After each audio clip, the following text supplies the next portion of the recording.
नमस्कार दोस्तों, चलिए जानते हैं उत्तर प्रदेश की आज की 25 फटाफट बड़ी खबरें सिर्फ कुछ ही मिनटों में। पर उससे पहले आप उत्तर प्रदेश के किस जिले से ये वीडियो देख रहे हैं, कमेंट में जरूर बताएं।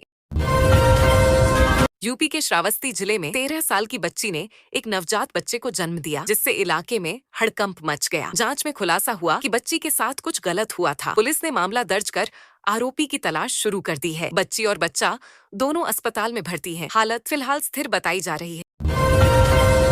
बुलंदशहर में करवा चौथ के दिन एक बुजुर्ग दंपति ने जहर खाकर आत्महत्या कर ली। परिजनों ने बताया कि दोनों लंबे समय से बीमार थे और इलाज से थक चुके थे। पुलिस ने मौके पर पहुंचकर शवों को पोस्टमार्टम के लिए भेज दिया। पड़ोसी कहते हैं कि दोनों जीवन भर साथ रहे और मौत में भी साथ ही चले गए। यूपी के एक अपार्टमेंट में एक बंदर घुस आया और घर का सारा सामान बिखेर दिया। घबराए परिवार ने प्रशासन से मदद मांगी, लेकिन किसी ने ध्यान नहीं दिया। लोगों का कहना है कि बंदरों का आतंक बढ़ गया है और प्रशासन कुछ नहीं कर रहा। फिलहाल परिवार ने घर में खुद सुरक्षा के इंतजाम किए हैं। वाराणसी के आर्क अस्पताल पर एक विदेशी नागरिक ने 20 लाख रुपए की ठगी का आरोप लगाया है। उसका कहना है कि इलाज के नाम पर पैसे लिए गए, लेकिन हालत और बिगड़ गई। शिकायत के बाद पुलिस ने जांच शुरू की है। अस्पताल प्रबंधन ने कहा कि सभी आरोप झूठे हैं और मरीज ने खुद गलतफहमी में शिकायत की। बरेली में कई मुस्लिम परिवारों को अवैध निर्माण का नोटिस मिलने के बाद लोगों ने नाराजगी जताई। स्थानीय लोगों का कहना है कि प्रशासन सिर्फ एक समुदाय को टारगेट कर रहा है। एक व्यक्ति ने कहा, हम मुसलमान हैं, क्या यही हमारा कसूर है? अधिकारियों ने आरोपों को नकारते हुए कहा कि कार्रवाई सभी पर समान रूप से हो रही है। मैनपुरी में रागिनी नाम की महिला की हत्या कर दी गई। घटना के पीछे जमीन विवाद बताया जा रहा है। जब वह घर पर अकेली थी, तभी किसी ने घुसकर उसकी गला दबाकर हत्या कर दी। परिवार वालों ने पड़ोसी पर शक जताया है। पुलिस ने मामला दर्ज कर जांच शुरू कर दी है और आरोपी की तलाश जारी है।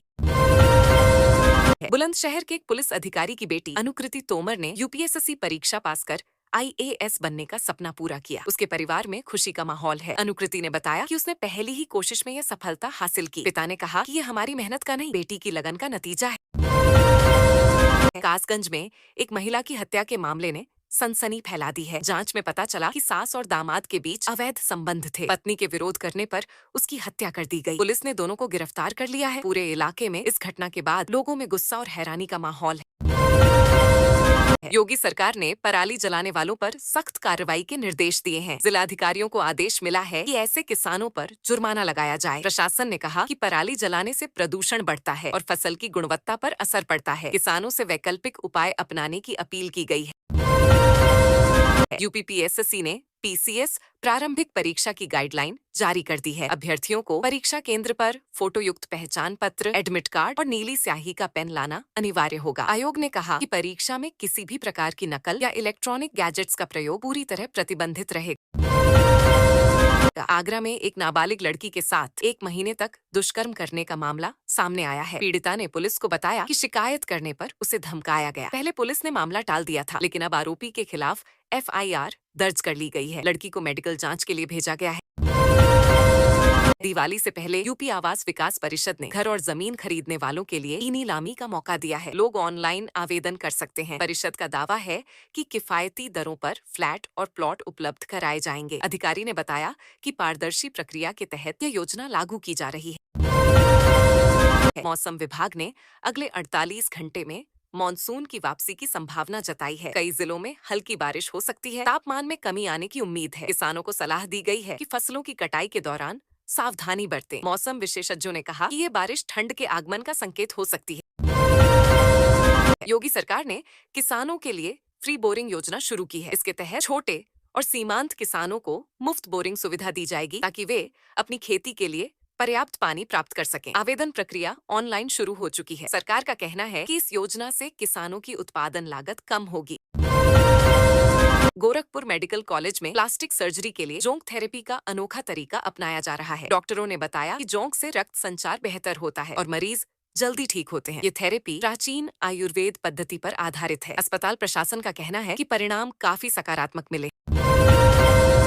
अयोध्या में दीपोत्सव के दौरान इस बार सरयू तट पर 28 लाख दिए जलाए जाएंगे। तैयारी जोरों पर है और प्रशासन विश्व रिकॉर्ड बनाने की कोशिश में है। मुख्यमंत्री योगी आदित्यनाथ खुद कार्यक्रम की निगरानी कर रहे हैं। पूरे शहर को सजाया जा रहा है और लाखों पर्यटकों के आने की उम्मीद है। लखनऊ में राज्यपाल आनंदीबेन पटेल ने क्राफ्ट रूट्स प्रदर्शनी का उद्घाटन किया। उन्होंने कहा कि ऐसे आयोजन स्थानीय कारीगरों और हस्तशिल्प को नई पहचान देते हैं। प्रदर्शनी में देश भर के कलाकारों ने अपने उत्पाद प्रदर्शित किए। राज्यपाल ने सभी स्टॉल्स का निरीक्षण किया और महिलाओं के बनाए सामान की तारीफ की।